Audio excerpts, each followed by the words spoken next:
আমি সবসময় চেয়েছিলাম একটি সমাজ যে সময় হবে অসাম্প্রদায়িক, যেখানে কোনো রকম ভেদাভেদ থাকবে না, কোনো রকম সংখ্যাগরিষ্ঠ সংখ্যালঘিষ্ঠ কেউ চিন্তা করবে না।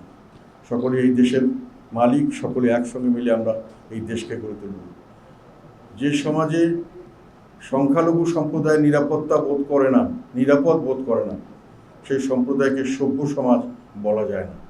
তো আমাদের দেশে যে কথাটি ধর্মীয় শ্রীকৃষ্ণের আবির্ভাব হয়েছিল, এরকম সৃষ্টিকর্তা অনেক অবতার অনেক সময় পৃথিবীতে পাঠান, উদ্দেশ্য মানুষের আত্মার শান্তির জন্য সামাজিক শান্তি একটা অত্যন্ত গুরুত্বপূর্ণ জিনিস।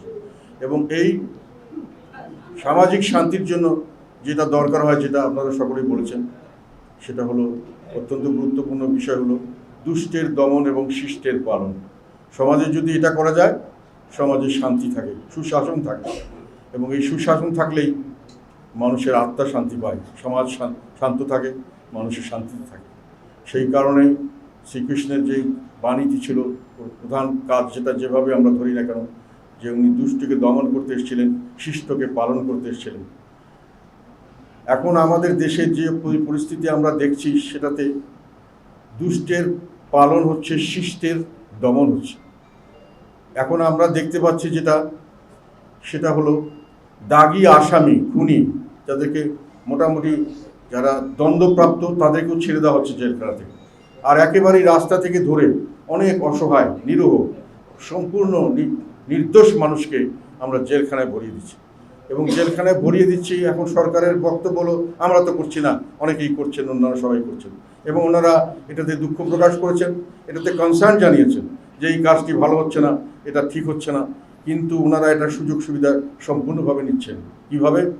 যে যখনই আপনি কাউকে ওখানে জেলখানায় ভরে দিচ্ছেন, তখন আপনি রাজনৈতিক উদ্দেশ্য হয়ে কোনো সময়, সবসময় প্রায় দেখা যাচ্ছে যে তাদেরকে জামিন দেওয়া হচ্ছে না। জামিন দেওয়ার বিষয়ে সরকারি অ্যাটর্নি জেনারেল বা অ্যাটর্নি যারা থাকেন, তারা বাধা দিচ্ছেন। এবং এই জুলাই হত্যাকাণ্ডের সঙ্গে জড়িত, ওরা জানেন এদের প্রায় 99% হলো মিথ্যা মামলা, তারপরেও যেটা জেনে শুনেও ওনারা বাধা দিচ্ছেন। এবং এমনকি উচ্চ আদালতেও তাদেরকে নির্দেশ দেওয়া হচ্ছে যে জুলাই হত্যাকাণ্ডের সঙ্গে জড়িত যাদেরকেই নেওয়া হয়েছে, তাদেরকে আর জামিন দেওয়া যাবে না এবং তাদের কথা শোনা হবে না। আমি মনে করি যে এটা বিচার বিভাগের একটা, যারা বিচারক করা, আমি আমার ক্ষুদ্র জ্ঞানে যতটুকু জানি, তাদেরকে একটা শপথ বাক্য পাঠ করতে হয় যে আমি কোনো ভয়ভীতি, কোনো রকম অনুরাগ বিরাগের বশবর্তী না হয়ে মানুষকে ন্যায় বিচার দেব। তো আপনি যদি শুনতে না চান, একটি নিরপরাধ মানুষ, যাকে এখন পর্যন্ত দোষী সাব্যস্ত করেনি কোর্ট, তাকে আসামি বলাটাও যেখানে অন্যায়, আমি যতটুকু জানি, তাদেরকে জেলখানায় রাখা হচ্ছে, নির্দোষ মানুষকে। আবার একইভাবে অনেক বড় যারা অনেক কিছুর সঙ্গে জড়িত, অনেক ধরনের সন্ত্রাসী কাজের সঙ্গে জড়িত, খুনের সঙ্গে জড়িত, বিভিন্নভাবে তাদের জামিন দেওয়া হচ্ছে, চলে যাচ্ছে মানুষ একটা পর একটা। এখন একইভাবে সেখানেই প্রশ্ন আসে যে এই মামলাগুলোতে দিয়ে এখন যাকে ইচ্ছা তাকে ধরা হচ্ছে, এবং যাকে সরকারের প্রতিপক্ষ হিসেবে মনে করা হচ্ছে, তাদেরকেই এই মামলায় দিয়ে, তাদেরকে আর জামিন না দিয়ে তাদেরকে শাস্তি দেওয়া হচ্ছে। এটা হলো শিষ্টের দমন, সাধারণ মানুষকে দমন করা হচ্ছে। আর দুষ্টের পালন, যারা সত্যিকারের দোষী, তাদেরকে বিভিন্নভাবে আদালত থেকে খালাস দিয়ে জামিন দেওয়া হচ্ছে, বিভিন্নভাবে তারা সুযোগ সুবিধা পাচ্ছে। যদি যারা পাওয়ার উপযুক্ত, পেলে আমার কোনো আপত্তি নেই, কিন্তু আমরা যেটা বিভিন্ন লেভেল থেকে অভিযোগ পাচ্ছি, কাজে দুষ্টের দমনের জায়গায় শিষ্টের পালন। আবার দেখেন, দেশময় কিন্তু কোনো ধরনের কোনো বিষয়ে দুর্নীতি কিছু কমে নাই।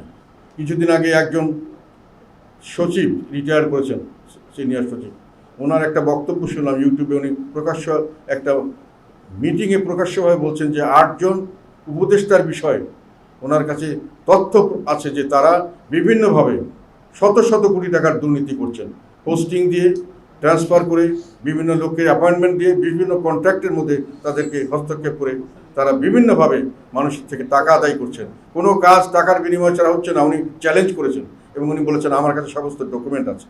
আমি যতটুকু জানি, এনাদের এই অনেক অ্যাডভাইজারদেরকে আমি চিনি, উনি কারো নাম যেহেতু বলেননি, অনেক অ্যাডভাইজারকে আমরা চিনি, যাদেরকে আমি মনে করি তারা মোটামুটি সৎ মানুষ, তাদের কর্মজীবনে আমরা তাদের দেখেছি।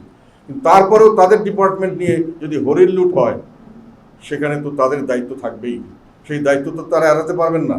এবং হরিণ লুটটা যে কীভাবে হচ্ছে সেটাও আমরা কিছুটা আঁচ করতে পেরেছি।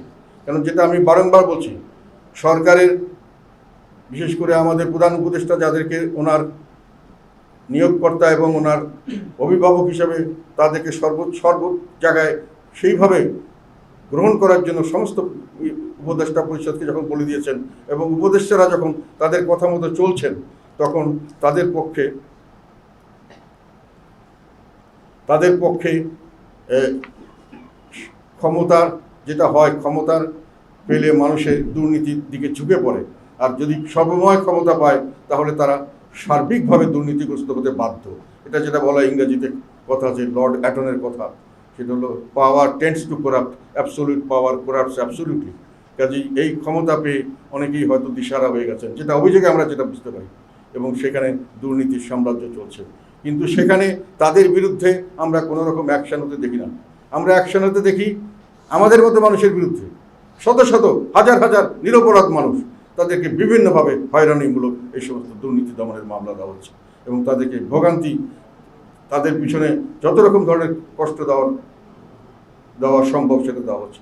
কাজেই আমরা যেটা দেখলাম, দুষ্টের দমন এবং শিষ্টের পালনের জায়গায় আসলেই হচ্ছে দুষ্টের পালন, শিষ্টের দমন।